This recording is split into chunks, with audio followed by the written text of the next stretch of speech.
Hey everyone, and welcome to Energy Gal Holistic Wellness. My name is Lisa, fitness trainer and nutrition coach, and altogether just thrilled to have you on day 4 of our 365-day journey through 2023 when it comes to our holistic wellness and the tribe that we are creating around being the best version of ourselves, integrating body, soul, spirit, and healing trauma that exists within the body, reworking, re-narrating stories, and coming into better relationship with ourselves, with each other, and with the godness that is creator. So thank you for joining us. Today we're going to be talking about my very favorite movie of all times. I watch it once a year, always, somewhere between Christmas and New Year's. I bet you know what it is. It's called It's a Wonderful Life. Before we get started, if you could let me know what your favorite movie is, I would love to know, because I am a movie aficionado and I will watch it and I will get to know about you a little bit better.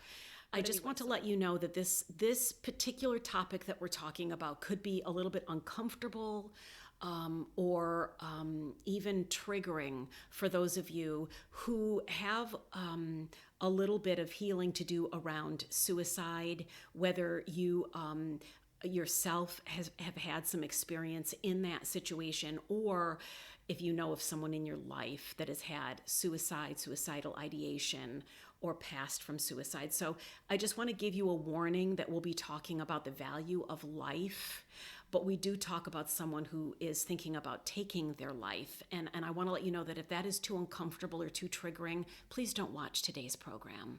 Okay, keep well for yourself, and we'll see you at tomorrow's program, which I think we're going to be talking about exercise tomorrow. George Bailey. He is someone who we get to know him throughout his life.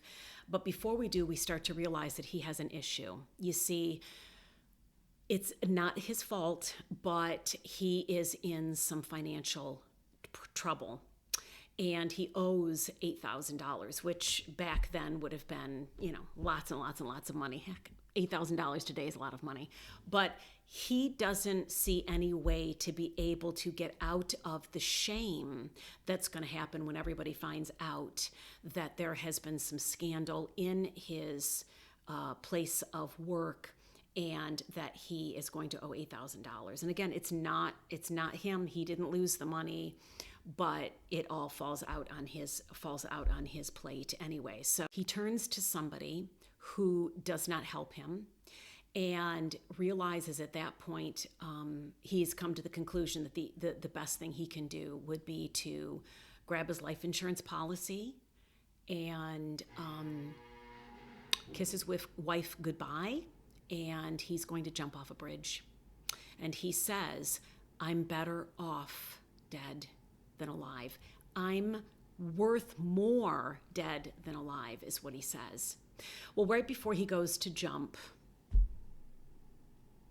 we find out that a lot of people have been praying, kind of snagged heaven's attention, and heaven sends an angel named Clarence to be of assistance to George on his journey of awakening and remembering that his life has value.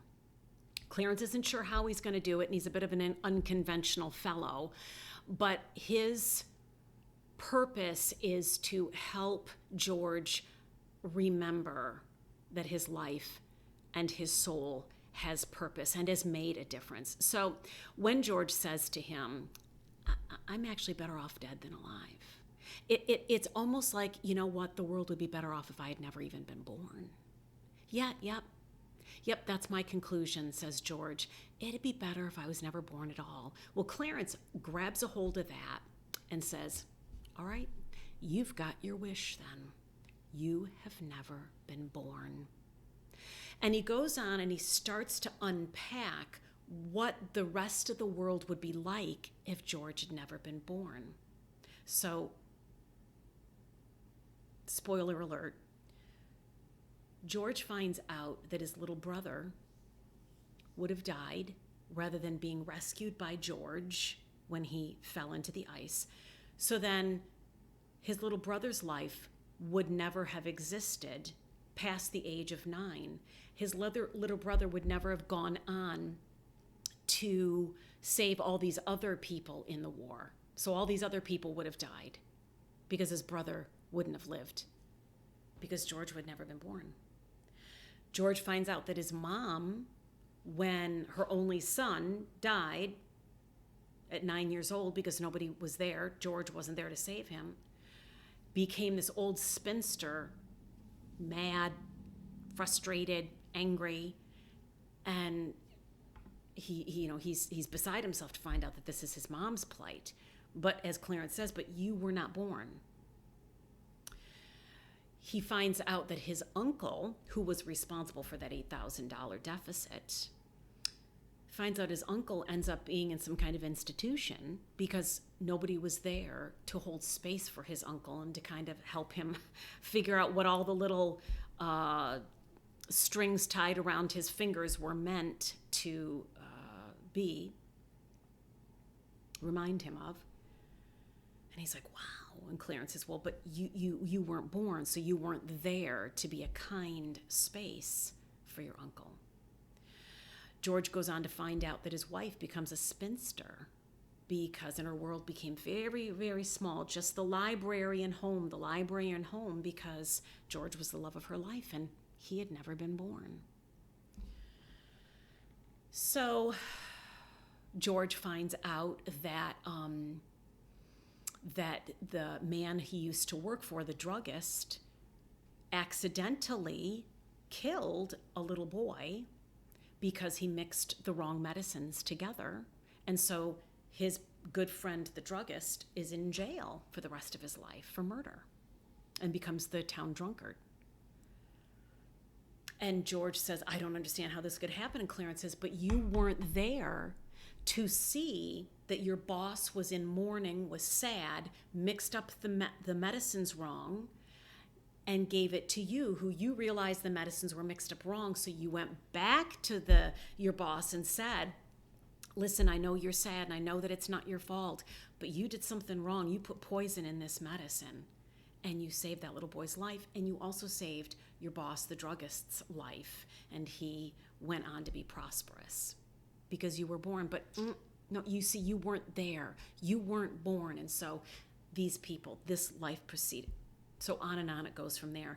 Well, in this space, George started to finally realize how very important his life was, and actually how darn amazing it was. Reviewing his life with all the good, the bad, and the ugly of it. Oh yeah, he had a home that was, staircase knob there kept falling off, and it was drafty, and they had an old car. But he had his family, and he had his relationships, and he loved them. And he, in the midst of the scandal and the difficulties when it comes to trying to figure out what to do about this $8,000, he realized that life was worth living. His life had value. And so he ends up coming back home, not choosing to jump after all, and only to find out that all these people had gathered around because his wife called out to everybody saying, something isn't quite right with my husband. He's not acting himself. I was wondering, could we all pray and get together? And then she found out that there was an $8,000 deficit. It wasn't George's fault, but he was going to have to take the fall for it. All these people gathered together without knowing the situation, came up with way more money than the $8,000 to help him. That they all let him know, your life has meaning to us. We love you.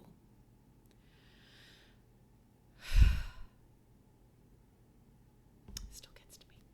I've seen it 20 times, still gets to me.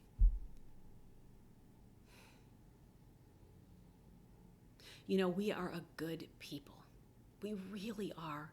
I was reading this morning that with Damar Hamlin, he had set up a little GoFundMe, I think it was, for gathering some money for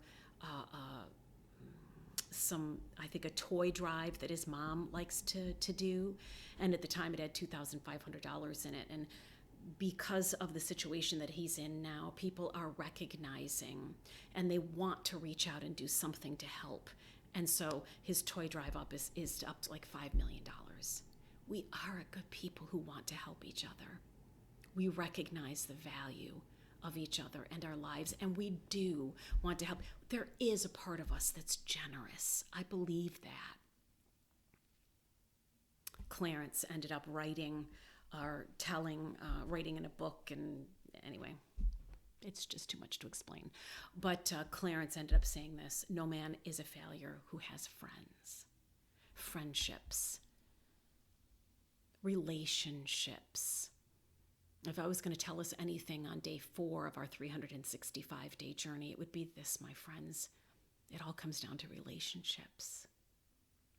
Relationship with ourselves, relationship with each other, and relationship with that Godness, Creator, that divine intelligence, that big force of benevolence that started this whole shindig. Relationship. And that you're not a failure if you have friends. And George found out in his dire straits that he did have friends. He forgot that for a little bit. He forgot that he had friends that he could turn to. And so, as I bring out our water, the energies are so big. I'm sorry for my emotions, or at least thank you for being patient with me in them.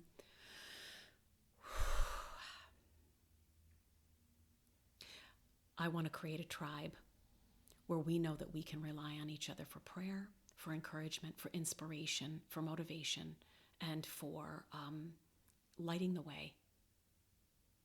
And so if you would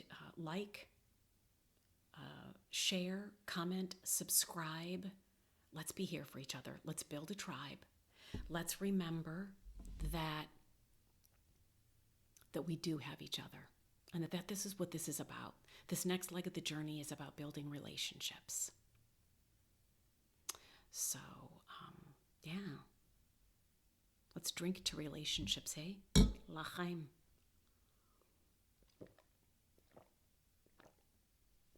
And I want to let you know this.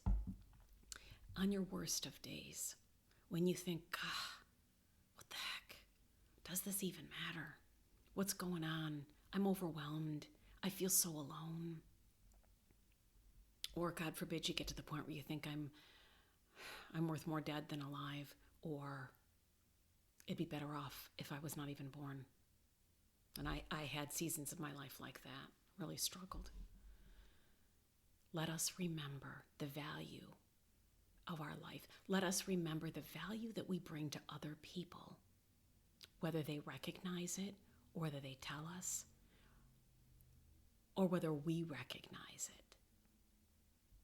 I want you to realize the value that you bring to this group here, right now. You bring great value, bring great energy to it. So let's keep on keeping on. If I can be of assistance to you on your journey, I do one-on-one personal consultations, both in my office and virtually, and I'm here for you.